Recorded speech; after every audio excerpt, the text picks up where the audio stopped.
So ayun, so guys, magandang araw sa inyo. So welcome to my channel. This is my first vlog sa channel na ito. So please like and subscribe na lang. At ayun, nandito ako ngayon sa Novaliches, sa bahay ng ang aking parents para kunin yung aking bagong Honda Click 125 na color red. So nandito siya sa garahe namin. Nabili ko to no last week. So hindi ko pa nga lang naiuwi sa Taytay Rizal doon sa bahay ko dahil wala pa itong papel. At ito yung nabili ko dyan lang sa may Honda Fairview. So sige guys, samahan nyo ako at tignan natin sa garahe yung aking bagong Honda Click 125. Okay, bye. Ayun, so shoutout nga pala sa aking kaibigan na isang vlogger din dito sa Novaliches. So kung hindi dahil sa kanya, ay hindi ko mabibili itong Honda Click 125. So sabi nga niya, base sa kanyang reviews, ay napakaganda daw itong sasakyan na ito. So kung kanya ay nabili niya is color Arctic White yata yon. So sa akin nabili ko ng color red. So kay Best Mode, ha? So subscribe kayo sa kanyang channel, Best Mode. At isi-send ko sa inyo yung picture mamaya ng kanyang channel. And like and subscribe lang po kayo doon. At doon marami kayong matututunan tungkol sa mga accessories ng motor at tungkol na rin sa kanyang sasakyan. Okay guys, samahan nyo ako sa aking garahe para matignan natin yung ating sasakyan. Bye! Okay, tara guys. So puntahan natin yung aking garahe, ang aming garahe. So, o nga pala guys, ito ang aking motor dati. Itong motor ko na Rusi 125. So yan. Yan ang aking Rusi 125. So siguro sa 4 years na po sa akin itong sasakyan na ito. Ayun na, nabutas po ng pusa. Ayan. Ayan. So okay naman po siya. Maganda naman ang takbo nito. Since 4 years na sa akin, pagpasensya nyo na lang at ito'y wala pang linis-linis. Okay. So ito yung aking motor na pinandi-deliver ko noon pagka meron ako mga biyahe. Ayan. So 4 years na po sa akin yan. At ito nga, at pupuntahan natin yung Honda Click. At ito po ang aming garahe. Ayan. So puntahan natin. Wow, mainit. Yan po ang aming pusa. Uy, dun. Ayan. So tingnan nyo po. Ayan. Yan ang aking Honda Click 125. So ayan. So hindi ko po mabibili yan kung hindi dahil sa magandang reviews ng aking kaibigan na ang pangalan ng kanyang channel ay Best Mode. Okay. So pagdating sa performance, maganda ang takbo since 125 siya. Ang kinagandahan lang dito guys, hindi katulad sa isa kong motor na yun ay carb type. So ito naman ay FI. So madali siyang i-start. So one click lang. Okay. Ito na i-stock to guys ng mga 4 na araw yata kasi umuwi ako ng Taytay Rizal. So hindi ko nga ito madala, gawa nga ng wala itong papel. So dito na muna siya kasi baka mamaya ma-checkpoint, alam nyo naman. Kaya dito na muna siya. At siguro after 1 month, siguro pag nakuha ko na yung kanyang ORCR, ay pwede ko na siya ibiyahe sa aming bahay sa Taytay Rizal, sa kanyang bagong bahay. Although meron siyang garahe doon. Okay. So pagdating naman sa performance, 125, maganda ang takbo. So konting galaw mo lang sa silindador, sumisibat kaagad siya. At the same time, sabi ko nga, first time ko magkaroon ng gantong motor. FI siya, fuel injected, radiator na rin, at meron na siyang air cooled, ibig sabihin liquid cooled pala, sorry. So liquid cooled siya, so less maintenance dahil naka FI na siya. And pagdating sa gulong, wala akong masabi sa gulong dahil ito ay ang kanyang gulong ngayon is size is 100/80 tubeless type. So medyo may disadvantage lang ng konti regarding sa kanyang gulong, medyo madulas lang. Pero siguro ingat-ingat lang siguro kasi antay ko pang umaubo siya, napakakapal niya, no. So binilhan ko na rin siya ng nung bagong bili ko ito, binilhan ko siya ng ano matawag dito?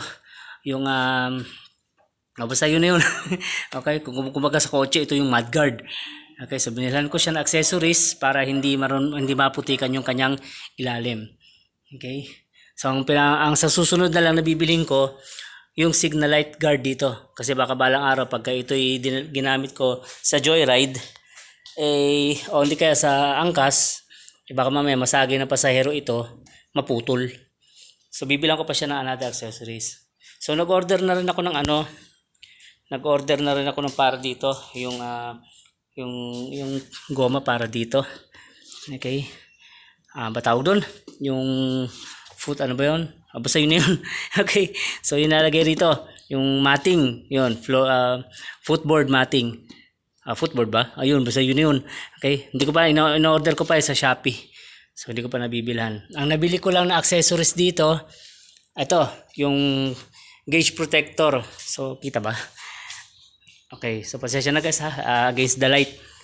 Ayan, so gauge protector niya, binilhan ko. Yan, para hindi magasgas yung protect yung kanyang kanyang gauge.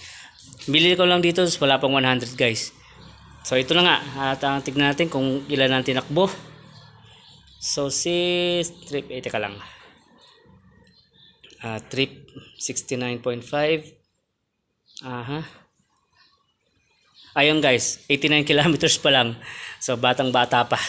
So 89 kilometers pa dahil nga hindi ko pa nga masyado nagagamit gawa nga nung wala pang papel. So na-deliver ko, nagamit ko siya isang beses nakaraan, dinala ko sa Taytay.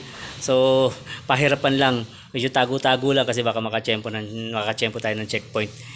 So kaya nga yan, 89 kilometers. So siguro pagdating ng araw, pagka may papel na ito, kasi nasa break-in period pa siya required ng manufacturer sa akin is kailangan 500 kilometers to 1,000. Then saka ako mag-change oil. So yan. So wala pang 500, malaki-laki pang bubunuin ko rito. Okay. So maganda ang kanyang gauge, yung panel gauge. Yan, maganda. At ayun. So meron na rin siya. Ito. Alam mo guys, maganda maganda itong susian na ito. Pero may nakita ako sa Honda Click na yung 160. Wala nang susi Kumbaga, pipihitin mo lang ganito, meron siyang remote. Ewan ko lang kung paano yung setup nun. Okay? Kasi yun, hindi mo siguro nanakawin yun. Pero hindi ko lang alam Hindi ko alam, hindi kasi ako nagkaroon ng mahal kasi yun. So ito lang talagang kaya ng aking budget. Okay. So ito guys, binilhan ko rin siya ng ceramic coating. Yung lang yung nabibili lang sa Lazada, yung simple lang. So medyo makintab na siya. A-applyan ko na lang mamaya.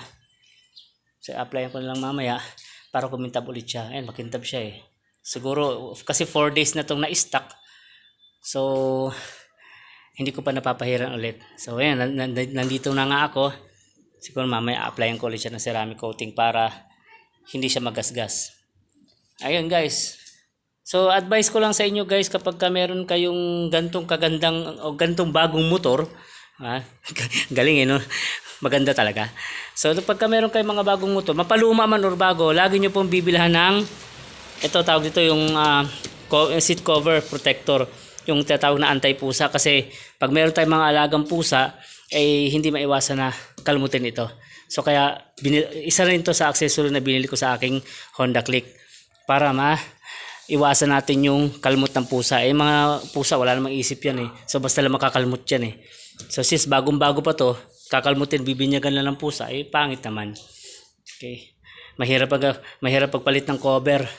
Mahal-mahal 150, minsan 250. Kasama kabit. Pangiinom na lang natin ng Raiders guys. Okay. So yun lang guys. So maraming salamat sa pagsama nyo na dito sa aking garahe para makita ang aking Honda Click. So kung titignan nyo siya rito, diba? Ang ganda no?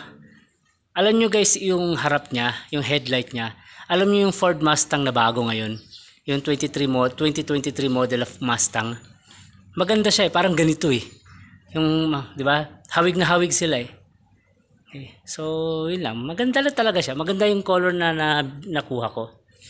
Yan. Actually, ang gusto ko talagang kulay noon is yung black, kaya lang walang available na black. Kaya sabi ko doon sa manufacturer, either black or red, kung may stock kayo, yun lang kukunin ko. So after 2 days kinuha ko yun, bumalik ako doon sa Honda, meron sila yung red. So ayan, nabili ko yung red, kaya ito yung naibigay sa akin.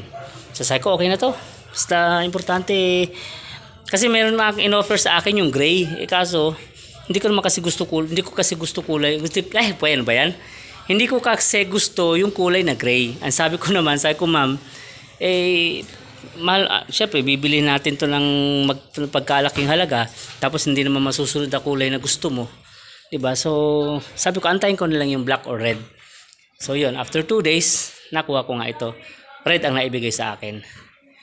Ayan. So, okay. Maganda. Maganda siya. Ayan. Okay. So guys, so paano? So dito na lang muna. At maraming salamat sa pagsama niyo sa akin sa aking garahe. Till next time sa ating video. Salamat. Bye.